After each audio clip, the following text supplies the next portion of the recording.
Buenas tardes, bienvenidos al curso de gestión de puertos y transporte marítimo. Les saluda César Augusto Lete Vidalón, gerente general de la empresa Letfarma. Vamos a tocar ahora lo que es referente al tema de gestión de flete. Tenemos que entender qué es el flete, qué es un falso flete y cómo podemos evitarlo. Y sobre todo, cuáles son los tipos de flete que mayormente se están usando. ¿Correcto? El flete. El flete está vinculado al alquiler de un medio de transporte.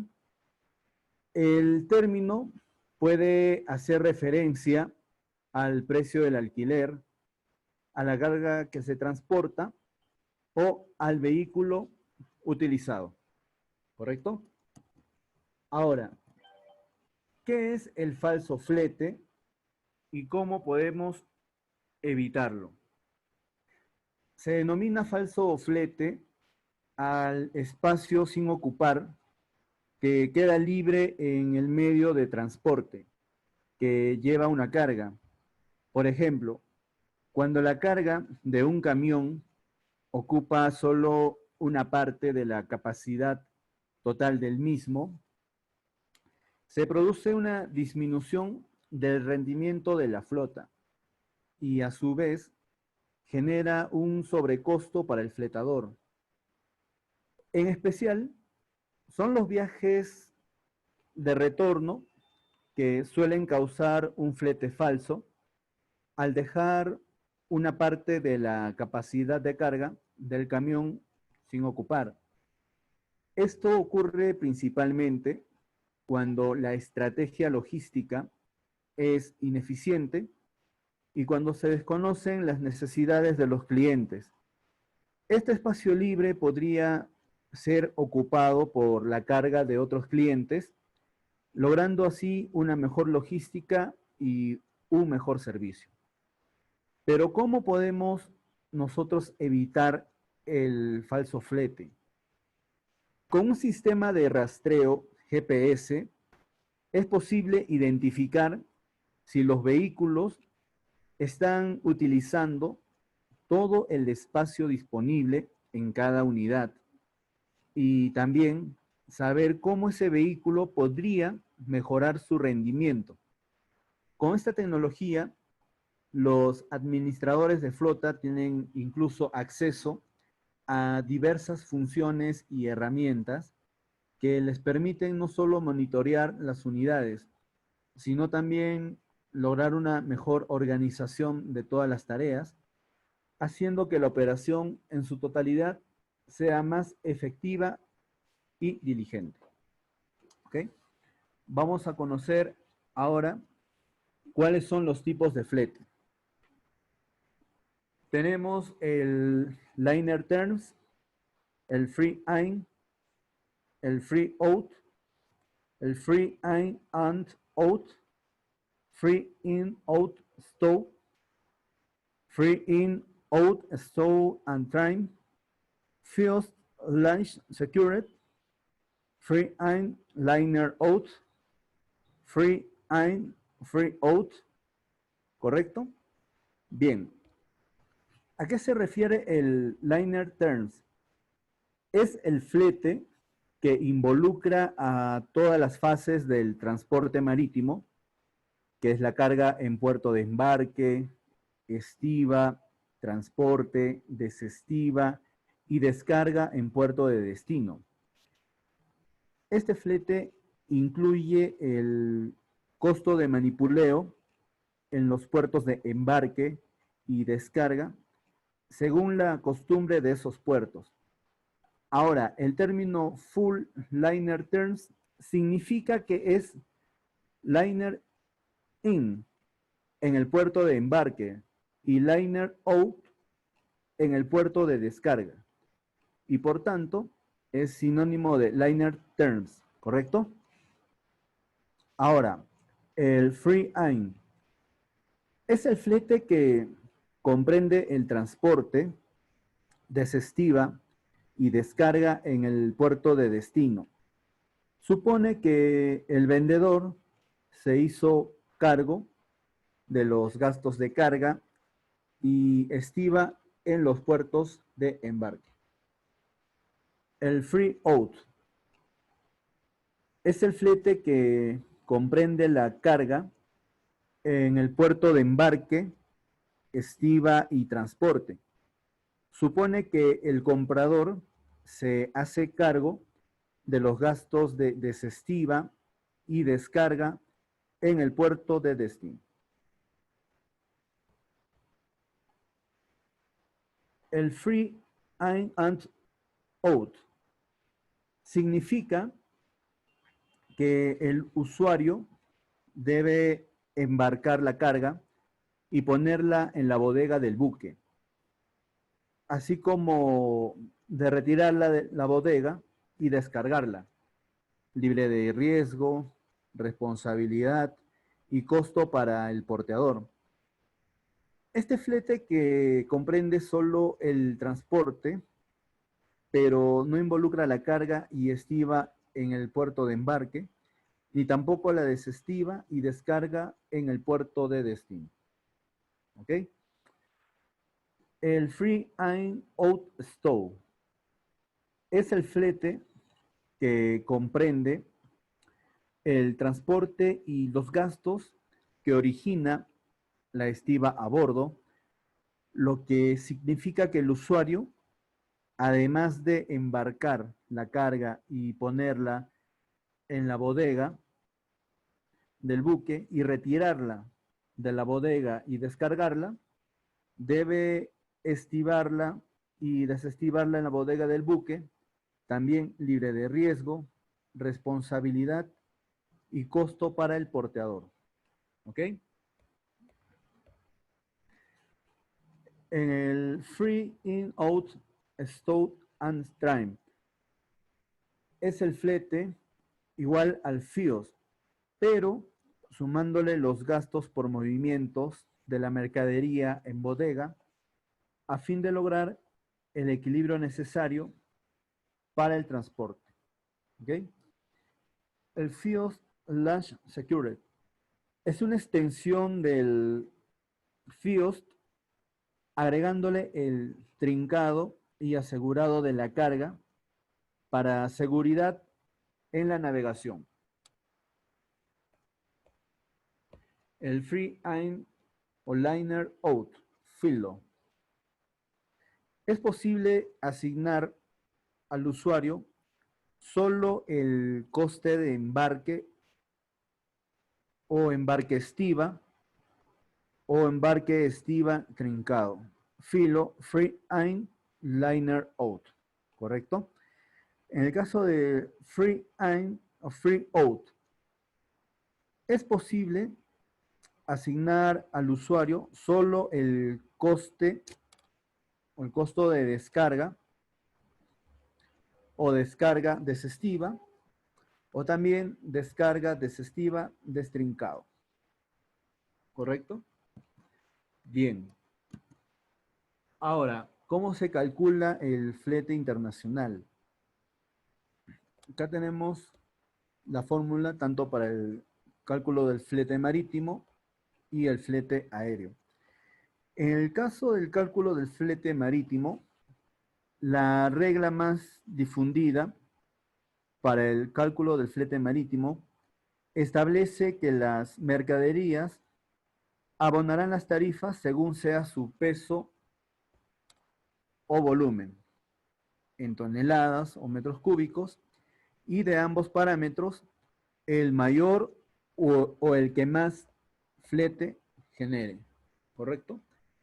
Estamos viendo acá en la fórmula peso, volumen, que es igual a largo en centímetros por el ancho por el alto, entre 6.000 centímetros cúbicos. ¿Correcto?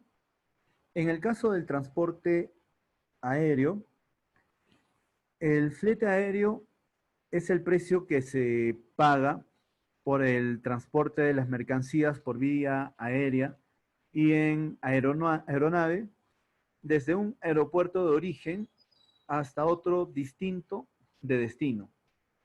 Si calculamos mal el flete en el transporte aéreo internacional, podemos perjudicar nuestro negocio, encontrándonos con un costo muy superior al que inicialmente hemos previsto. Puede convertir nuestra operación de comercio internacional en poco rentable e incluso no recomendable.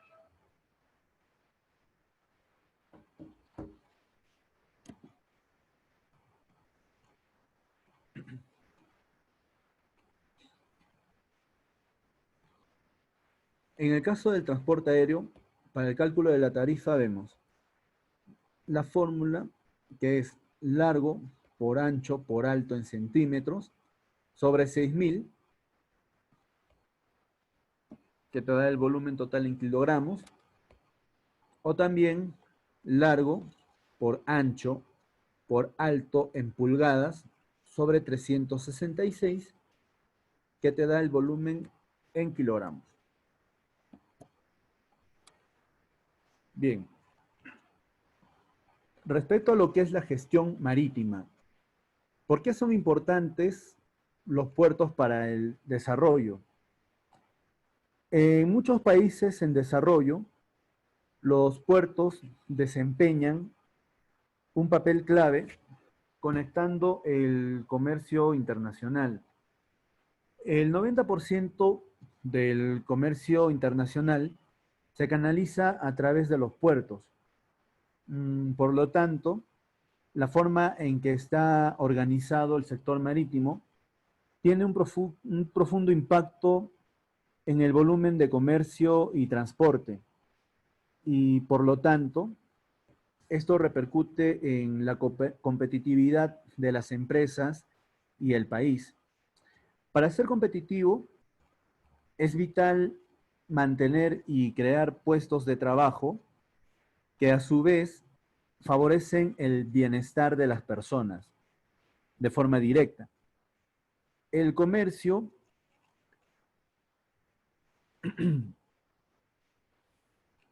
y el transporte marítimo está sujeto a constantes cambios regulatorios y autoridades portuarias que deben ser capaces de comprender la creciente complejidad de la gestión portuaria. En lo referente al sistema portuario en el Perú,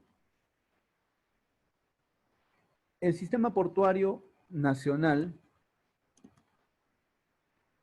también conocido por sus siglas SNP, es el conjunto de personas naturales, entidades públicas o privadas, instalaciones portuarias con bienes inmuebles y muebles que se destinen a su servicio, infraestructura y todo aquello relacionado, directa o indirectamente, con las actividades portuarias dentro del territorio nacional.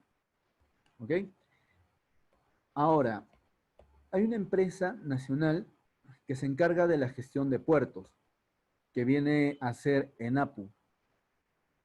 ENAPU es el ente encargado de la administración de la infraestructura pública y la prestación de servicios en dicho ámbito. Inicialmente se conformó como un organismo público descentralizado del Ministerio de Transportes y Comunicaciones. Bien, vamos a conocer un poco acerca de los modelos de administración portuaria y la competencia en la prestación de servicios. ¿Correcto? Bien, en los modelos de administración portuaria podemos ver 4 modelos importantes. Public Service Port, que viene a ser público. Tool Port, que es herramienta. Landlord, propietario. Private Service Port, privado. En lo que refiere a Public Service Port o puerto de servicio público, la autoridad portuaria de los puertos de servicio público realiza toda la gama de servicios relacionados con el puerto. Además de poseer toda la infraestructura, son comúnmente una rama de un ministerio gubernamental y la mayoría de sus empleados son funcionarios. Algunos servicios auxiliares incluso pueden dejarse en manos de empresas privadas debido a las ineficiencias con las que están relacionadas. La cantidad de puertos de servicio público han disminuido bastante. En lo que respecta a Toolport, herramienta, similar en todos los aspectos a un puerto de servicio público, el puerto de herramientas difiere solo por el manejo privado de sus operaciones de carga, aunque el equipo terminal todavía es propiedad de la autoridad portuaria. En varios casos, un puerto de herramientas es una forma de transición entre un puerto de servicio público y un puerto de servicio privado. El landlord o propietario representa el modelo de gestión más común en el que la infraestructura, en particular las terminales, se arriendan a empresas privadas que operan y la autoridad portuaria retiene la propiedad de la tierra. La forma más común de arrendamiento es un acuerdo de concesión en el que una empresa privada recibe un contrato de arrendamiento a largo plazo a cambio de un alquiler que generalmente es una función del tamaño de la instalación, así como de la inversión requerida para construir, renovar o ampliar el terminal. El operador privado también es responsable de proporcionar equipos terminales para mantener los estándares operativos. El Private Service Port. El resultado de una privatización completa de la instalación portuaria, con el mandato de que las instalaciones conserven su función marítima, la autoridad portuaria se privatiza por completo, con casi todas las funciones portuarias bajo control privado, y el sector público conserva una supervisión reglamentaria estándar. Aún así, las entidades públicas pueden ser accionistas y por lo tanto orientar el puerto hacia estrategias que se consideren de interés público.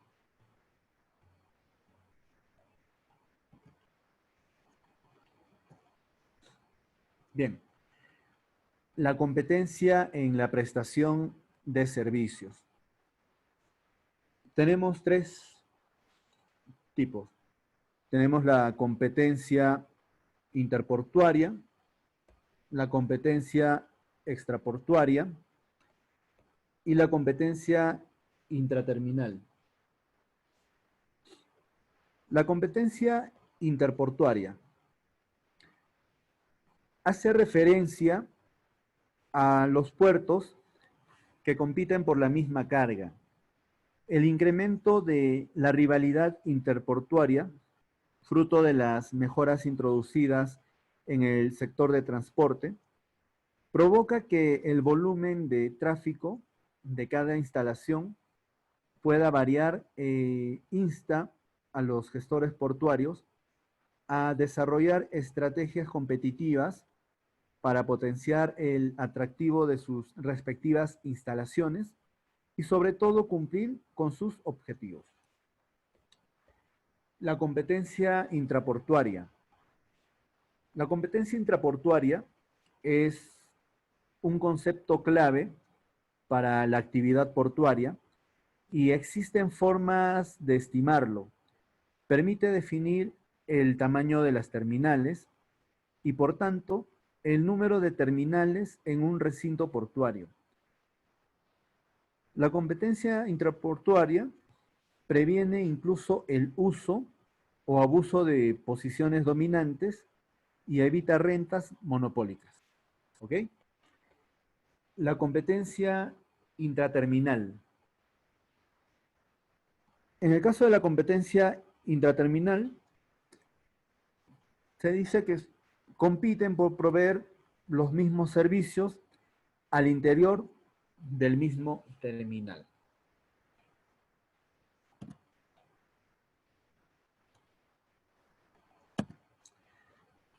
Bien, en la gestión de riesgos y seguros, vamos a conocer los principales riesgos en cada una de las operaciones. Tenemos los riesgos crediticios, tenemos el riesgo de no entrega de los bienes previstos, riesgo de malentendidos sobre los derechos y obligaciones respectivas, riesgo de transporte, riesgo cambiario, riesgo de eventos inesperados, riesgos legales y tributarios. ¿Ok? Ahora, los riesgos crediticios. El riesgo crediticio es el riesgo para el exportador de que el importador no le pague. Pues aquí en la práctica no hay posibilidades de pago al contado. Y como ya vimos anteriormente, hay el riesgo comercial propiamente dicho y la dimensión añadida del riesgo país. Como en cursos anteriores se había comentado, se puede usar diferentes técnicas de reducción o transferencia del riesgo, como pedir el pago adelantado, contratar un seguro de riesgo de crédito a la exportación, solicitar una garantía bancaria a través de una carta de crédito o una carta de garantía y vender la acreencia a una entidad especializada. ¿Ok? En el caso del riesgo de no entrega de los bienes previstos, es el riesgo para el importador que puede ir desde la ausencia de entrega total, que puede incluir recibir cajas rellenas de cualquier cosa, salvo lo esperado, a recibir bienes que no son de la calidad o en la cantidad especificada, cuando muchas veces ya se ha pagado por lo menos una parte. El control de la conformidad de los documentos de embarque por los bancos en el marco de la carta de crédito es una técnica, podríamos decirlo así, habitual de reducción del riesgo, pero, pero puede no bastar.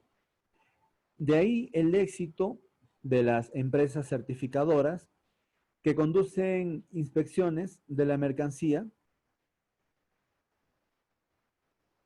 Aquí también el riesgo país puede jugar un rol muy importante.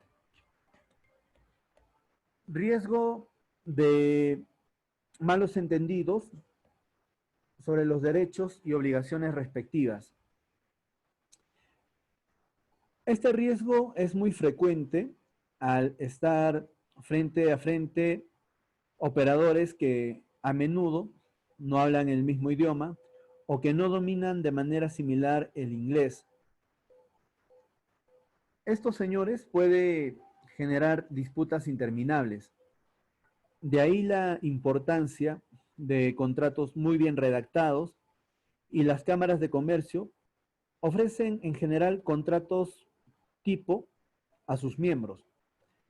Además, se recomienda fuertemente el uso de los Incoterms, que son términos estandarizados por la Cámara de Comercio Internacional basada en París y que reparten los riesgos, obligaciones y derechos entre las partes. Ojo que estos han sido revisados últimamente en el año 2010.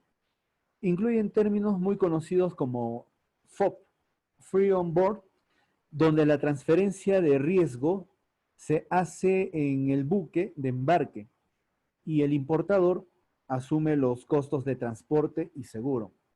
O CIF, Cost, Insurance and Freight, donde el exportador asume hasta el puerto de destino los costos del flete y el seguro de transporte, pero no los riesgos.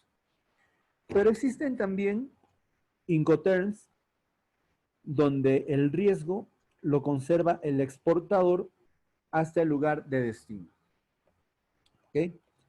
Ahora, el riesgo de transporte. Este es uno de los más obvios, se podría decir.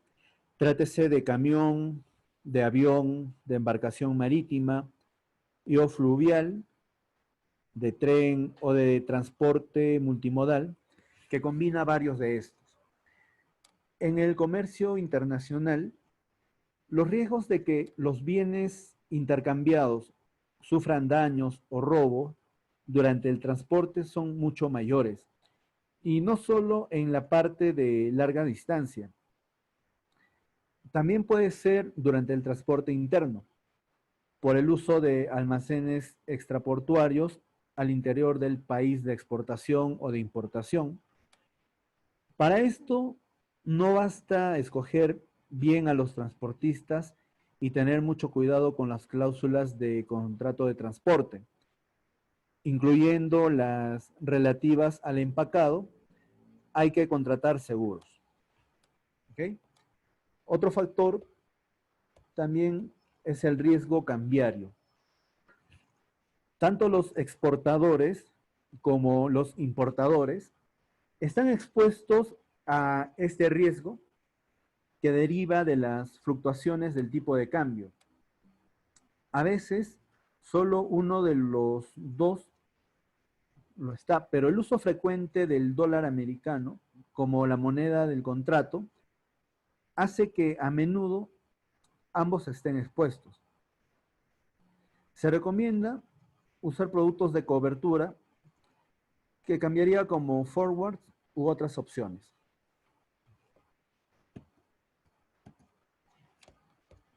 En cuanto al riesgo de eventos inesperados,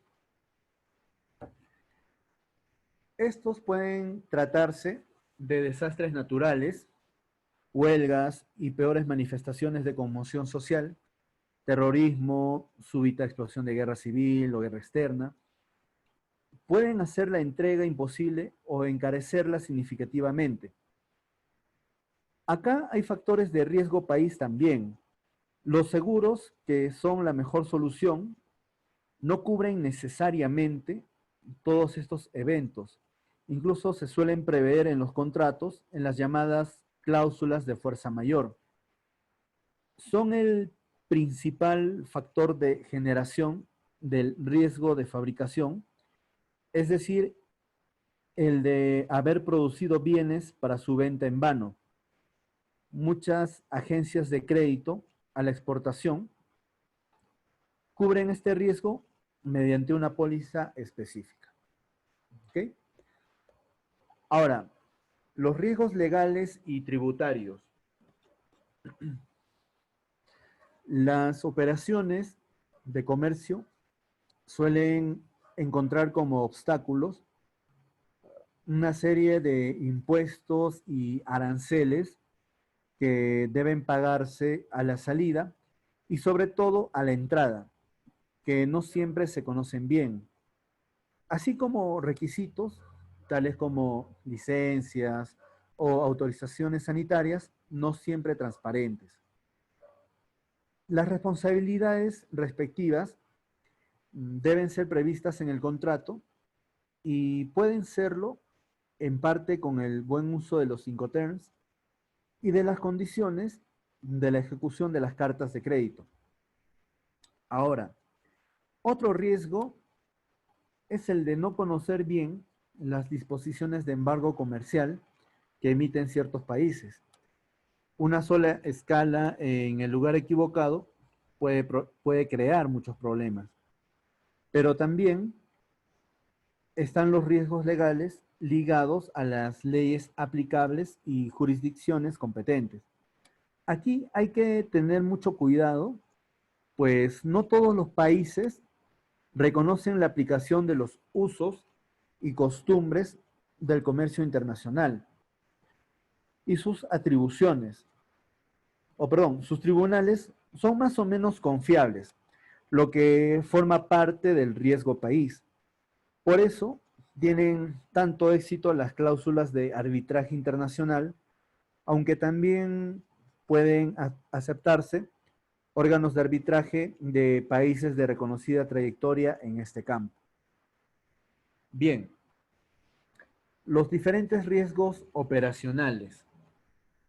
Se podría decir que algunos de los riesgos ya mencionados forman parte de esta categoría, tal como los riesgos ligados al transporte y los desastres, pero también tenemos riesgos como el de fraude externos e internos y otros que han ido adquiriendo o readquiriendo una importancia cada vez mayor.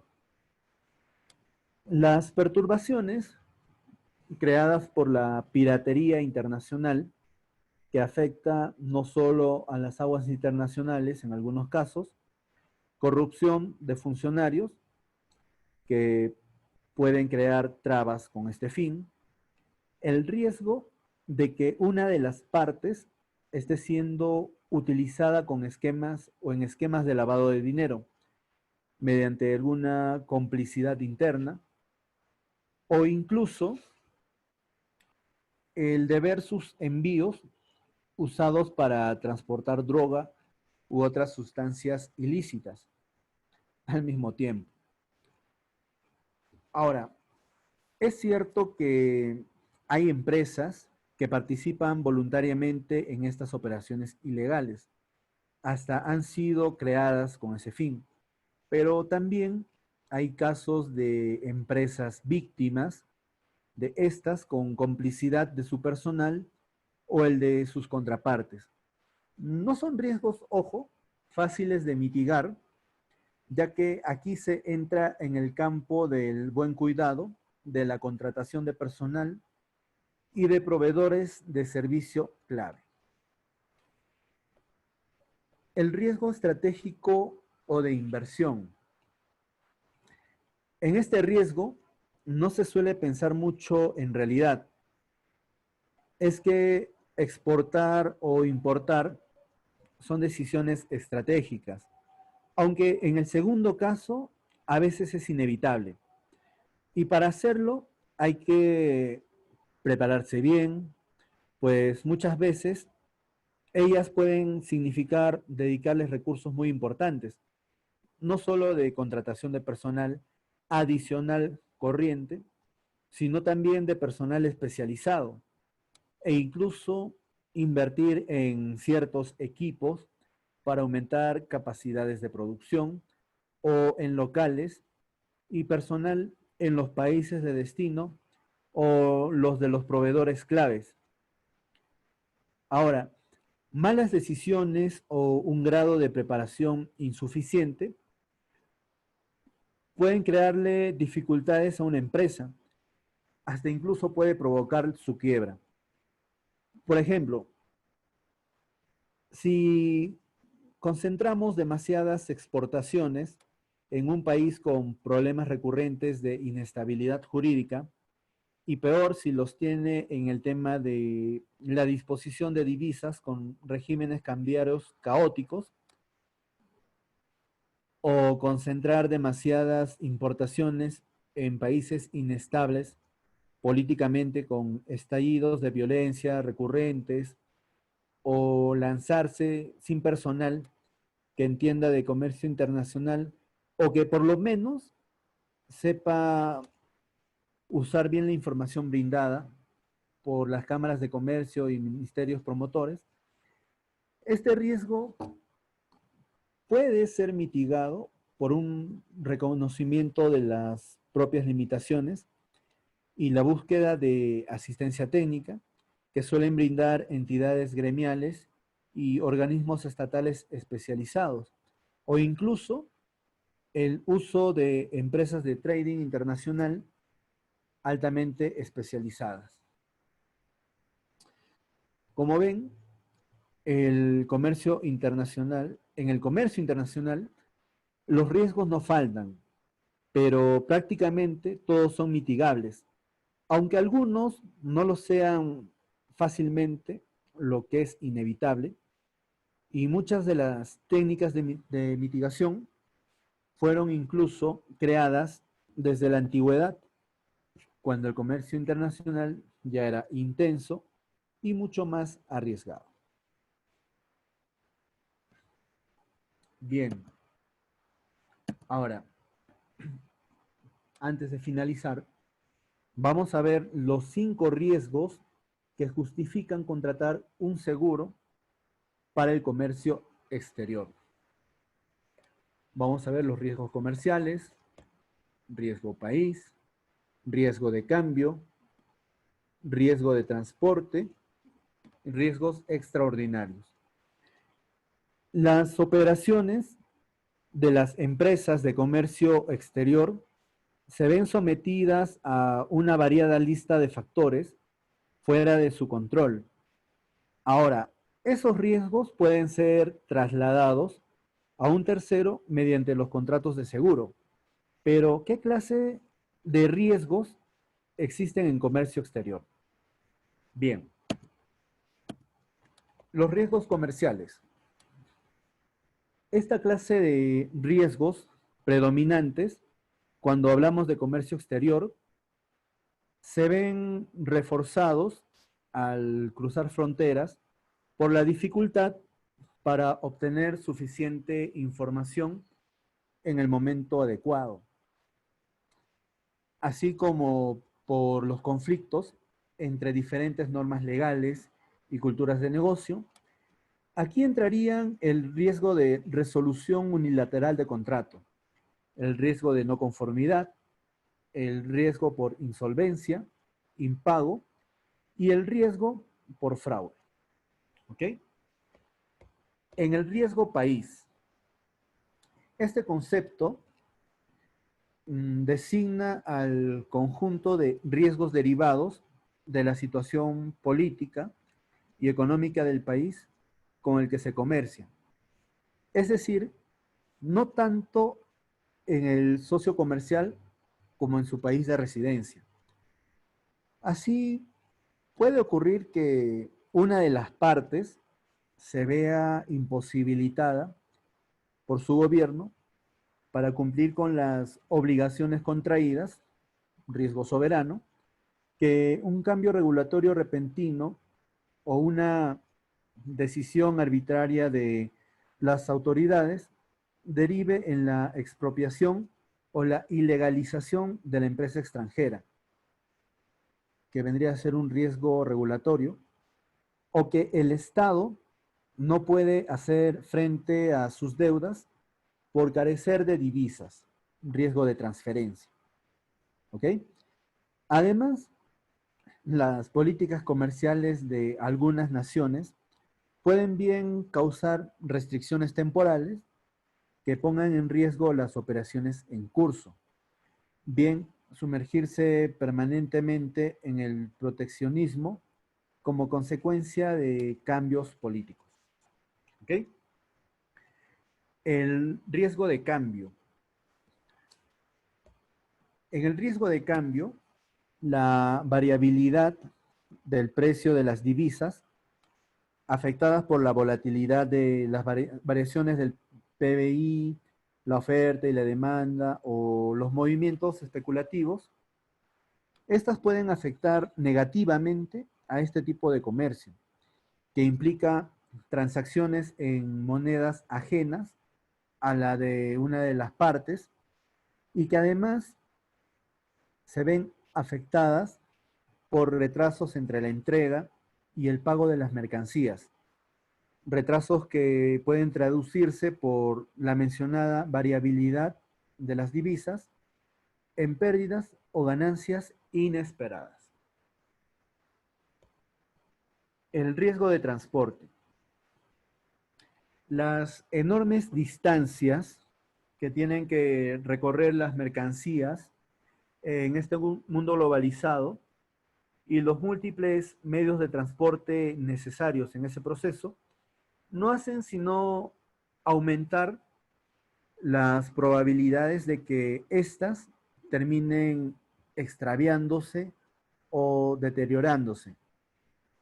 Además, el paso de las mercancías por divisas o por diversas jurisdicciones, perdón, implica necesariamente una tramitación documental más compleja, es decir, que aumenta el riesgo de cometer errores burocráticos, exigiendo por ellos a las empresas un reconocimiento exhaustivo de los procedimientos del comercio internacional. Ahora, en lo que respecta a los riesgos extraordinarios, catastróficos, por desgracia, no son solo los factores económicos y sociopolíticos los que pueden afectar al cumplimiento de contratos en el comercio exterior. Y es que el futuro de las empresas exportadoras está constantemente al albur de toda clase de desgracias, desde actos terroristas o guerras hasta catástrofes naturales como terremotos, tsunamis, huracanes o incluso erupciones volcánicas. Recordemos cómo afectó la nube de cenizas de Eyjafjalla a los vuelos por toda Europa. Ese es un caso que incluso retrasó bastante el tema de comercio exterior. Ahora, todos los riesgos antes citados son difícilmente evitables, pero sí pueden ser gestionados por las empresas exportadoras, bien tomando decisiones para minimizarlas, decidiendo trasladarlos a una tercera parte a través de un contrato de seguro para el comercio exterior. Ojo que esto es aquel por el que el asegurador se obliga a indemnizar dentro de unas condiciones previamente pactadas el daño producido al asegurado, o bien satisfacer un capital u otras prestaciones convenidas. Los riesgos cubiertos por esta clase de contratos deben ser ciertos, posibles y lesivos. Además, claro, de susceptibles de valoración. ¿Ok? Bien, señores, ha sido muy importante conocer lo que es referente al tema de flete, el falso flete, cómo evitar el falso flete, los tipos de flete que ya se ha estado comentando al inicio, el tema de los riesgos, que es lo más importante que tenemos que tener en consideración. ¿Ok? Ahora, toda duda, toda consulta que ustedes tengan, por favor, con gusto pueden escribir a WhatsApp al 945 50 55 20. Gustosamente los voy a poder atender, voy a poder absolver cada una de sus dudas. Si es que requieren que se les pueda facilitar el material, encantado. Se les va a facilitar el material. Muchas gracias por la atención prestada. Como les dije, cualquier duda, estoy para poder atenderlos. Gracias a todos ustedes. Muy buenas noches. Bendiciones.